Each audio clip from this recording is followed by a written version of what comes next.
Are you excited? Yes! Yes! Yes! Yes! কিন্তু আপনি কেন এক্সাইটেড হতে যাবেন? Do not for mine.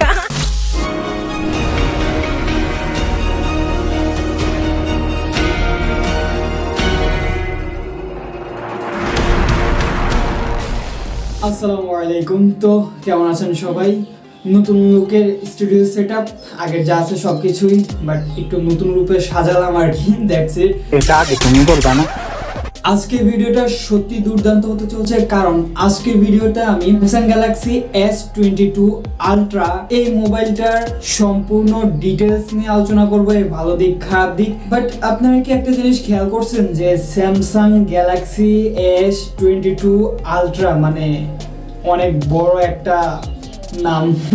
পুরো ভিডিও নিয়ে আমি থাকছি L.M.J Ibrahim, আর আপনারা দেখছেন L.M.J Ibrahim's Gijutsu। যারা নতুন রয়েছেন প্লিজ সাবস্ক্রাইব করে আমাদের পরিবারের একজন সদস্য হয়ে যাবেন। So without wasting any more time, let's get started.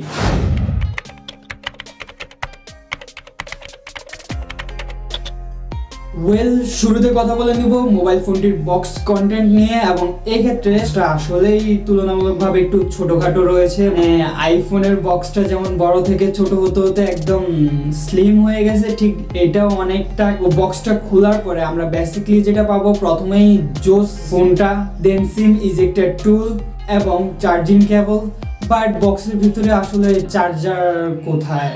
Charger তো দেখতে পাচ্ছি না। আরও কি আইফোনের মতো চার্জার গায়েব করে দিছে? এটা কোনো কথা? প্রথমে ইয়ারফোন সরালেন, তারপরে এখন পুরো চার্জারটা গায়েব করে দিছেন। মানে এত টাকা দিয়ে আসলে আমরা ফোনগুলো কেন কিনবো?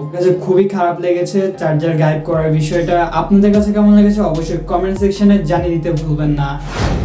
কথা বলে নিব মোবাইল ফোনটার ডিজাইন এন্ড বিল্ড কোয়ালিটি নিয়ে। তো ফোনটার নামের সাথে মিল রেখে ফোনটা বেশ বড়সড় রয়েছে, এবং এই বড়সড় Samsung Galaxy S22 ultra mobile ফোনটির ওজন হচ্ছে 228 গ্রাম এবং থিকনেস হচ্ছে 8.9 মিলিমিটার। আর হ্যাঁ, এই মোবাইল ফোনটার যে ক্যামেরা বাম্পটা, আসলে বাম্প বলা ঠিক হবে না, জাস্ট লেন্সের হালকা একটু বাহির হয়ে আসে মোবাইল থেকে। এই জিনিসটার যে লুকটা, ডিজাইনটা আমার কাছে পার্সোনালি ভালো লেগেছে। বাট এর যে মাঝখানে ফাঁকা জায়গাগুলো, ক্যামেরা থেকে ক্যামেরার দূরত্বের মাঝখানে যে জায়গাগুলো, সেখানে কিন্তু ময়লা জমে যাবে।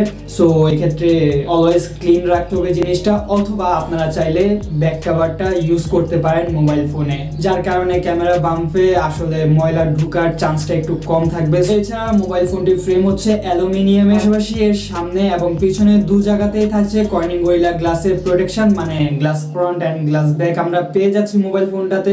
এছাড়া সব মিলিয়ে মোবাইল ফোনটার ডিজাইন এন্ড লুক সত্যি আমাকে স্যাটিসফাই করেছে উইদাউট ইটস ক্যামেরা বাম্প।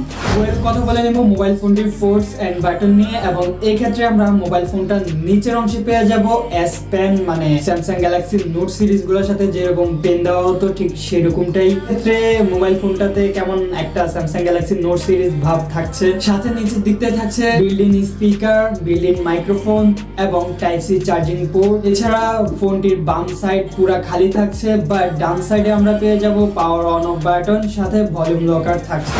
কথা বলে নেব মোবাইল ফোনটার ডিসপ্লে সেকশন নিয়ে, এবং মোবাইল ফোনটাতে ডিসপ্লে সেকশন আমরা পেয়ে যাব 6.8 ইঞ্চের quad HD plus AMOLED screen, যেটা কিনা 120 হার্টজ রিফ্রেশ রেটে সাপোর্টেড একটা ডিসপ্লে। সাথে থাকছে HDR10 প্লাস এর সাপোর্ট, যার কারণে ভিউ অ্যাঙ্গেলের দিক দিয়ে আপনারা অসাম একটা এক্সপিরিয়েন্স গেদার করতে পারবেন। আর যেহেতু মোবাইল ফোনটার ডিসপ্লেটা হালকা একটু কার্ভ রয়েছে, তাই যদি একটু সাইড বা অন্য অ্যাঙ্গেল থেকে দেখেন তাহলে কিন্তু সেই লেভেলের একটা এক্সপিরিয়েন্স গেদার করতে পারবেন। এছাড়া মোবাইল ফোনটা আপনারা ইনডোর আউটডোর উভয় জায়গাতে একদম নির্দ্বিধায় ব্যবহার করতে পারবেন।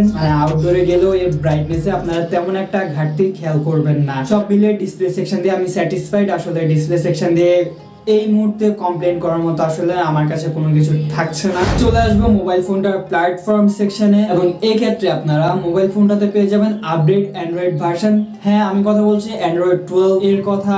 পাশাপাশি ইউআই হিসাবে থাকছে UI 4.1, মানে এক কথায় update UI, update Android version, মানে সবকিছু একদম লেটেস্ট রয়েছে এই মোবাইল ফোনটাতে। এছাড়া প্রসেসরের দিক দিয়ে কিন্তু এই মোবাইল ফোনটা লেটেস্ট একটা প্রসেসর ইউজ করতেছে। হ্যাঁ, আমি কথা বলতেছি Qualcomm Snapdragon model Qualcomm Snapdragon 8 Gen 1 এই প্রসেসরটির কথা, যেটা কিনা 4 ন্যানোমিটার আর্কিটেকচারে তৈরি একটি প্রসেসর। এই প্রসেসরটা এখন পর্যন্ত বেশ কয়েকটা মোবাইলে ইউজ করা হয়েছে এবং সেগুলোর এক্সপিরিয়েন্স আশা করি আপনারা জানেন। এই মোবাইল ফোনটাতে এই প্রসেসরটা ইউজ করার কারণে মানে যেহেতু সবকিছুই লেটেস্ট, সব দিক মিলিয়ে এর থেকে যে একটা আউটপুট বেরিয়ে আসবে না, জাস্ট মাখন।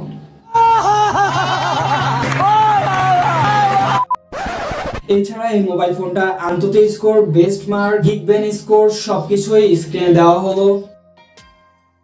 সবকিছু মিলে এর থেকে একটা সেই লেভেলের পারফরমেন্স আমরা আউটপুট পাবো। এখন কথা বলে নেব মোবাইল ফোনটার ব্যাটারি সেকশন নিয়ে, এবং ব্যাটারি সেকশনে মোবাইল ফোনটাতে আমরা পেয়ে যাবো 5000 mAh এর একটা বিগ ব্যাটারি। 5000 mAh এর ব্যাটারি তো, কিন্তু এত খুশি হওয়ার কিছু নাই, কারণ এই মোবাইল ফোনটাতে কিন্তু হাই পারফরমেন্সের সবকিছু ইউজ করা হয়েছে। সো সব দিক বিবেচনায় 5000 mAh এর ব্যাটারিটা কিন্তু নর্মাল একটা রেগুলার ফোনে যেরকম ব্যাকআপ দিত, এই মোবাইলে কিন্তু তার থেকে তুলনামূলকভাবে একটু কম ব্যাকআপ দিবে। এছাড়া মোবাইল ফোনটাতে সাপোর্ট করে 45 ওয়াটের রেগুলার চার্জিং, পাশাপাশি থাকছে 15 ওয়াটের ওয়্যারলেস চার্জিং এর সাপোর্টও। বাট বক্সে তো চার্জার পেলাম না, কিভাবে চার্জ দিব রে ভাইয়া? কিছু মনে করবেন না, আপনি বেশি কথা বলেন। ওয়েল, ব্যাটারি সেকশন দিয়ে আমি ফুললি স্যাটিসফাইড হতে পারলাম না আসলে। ব্যাটারি সেকশন বলেন বা চার্জিং সেকশন বলেন, সব মিলিয়ে আমি স্যাটিসফাই হতে পারিনি। ফাইনালি লাস্টে কথা বলে নিব মোবাইল ফোনটার ক্যামেরা সেকশন নিয়ে, এবং ক্যামেরা সেকশনে মোবাইল ফোনটার রেয়ারে আমরা পেয়ে যাব কোয়াড ক্যামেরা সেটআপ। হ্যাঁ, আমি জানি মোবাইল ফোনটার রেয়ারে একটু যদি আমরা খেয়াল করি তাহলে 5টা ক্যামেরার মতো দেখা যায়, বাট না, এখানে 4টা ক্যামেরা রয়েছে এবং এর মেইন শুটারটি হচ্ছে 108 মেগাপিক্সেলের, সাথে থাকছে 10 মেগাপিক্সেলের টেলিফোটো লেন্স এবং আবারও আরেকটি 10 মেগাপিক্সেলের টেলিফোটো লেন্স, এবং সাথে থাকছে 12 মেগাপিক্সেলের আল্ট্রা ওয়াইড ক্যামেরা। এখানে দুইটা টেলিফোটো লেন্স রয়েছে, যার কারণে আপনারা একদম 100x পর্যন্ত জুম ইন করার পরও যে একটা শেকি ভাবটা থাকতো আগে স্যামসাং এর মোবাইলগুলোতে, এটাতে ঠিক তেমন একটা পাবেন না, মানে খুবই কম পরিমাণে শেকি ভাবটা পাবেন।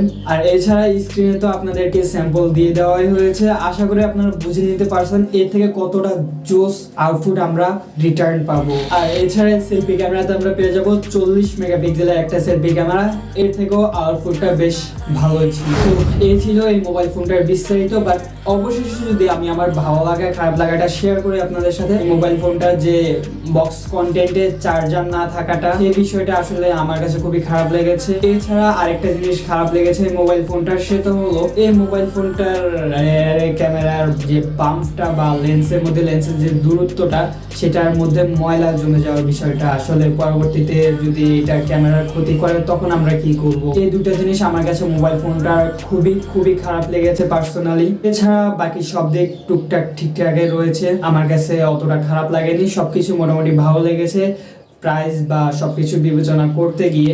এছাড়া আপনার কাছে আসলে মোবাইল ফোনটার কোন দিকটা ভালো লেগেছে বা কোন দিকটা খারাপ লেগেছে চাইলে কমেন্ট সেকশনে জানাতে পারেন। এছাড়া ভিডিওটা চাইলে প্রিয়জনদের সাথে শেয়ার করতে পারেন। সো গাইস, এই ছিল আজকের ভিডিও। দেখা হচ্ছে খুব শীঘ্রই নতুন কিছু নিয়ে। ভালো থাকবেন, সুস্থ থাকবেন, আল্লাহ হাফেজ।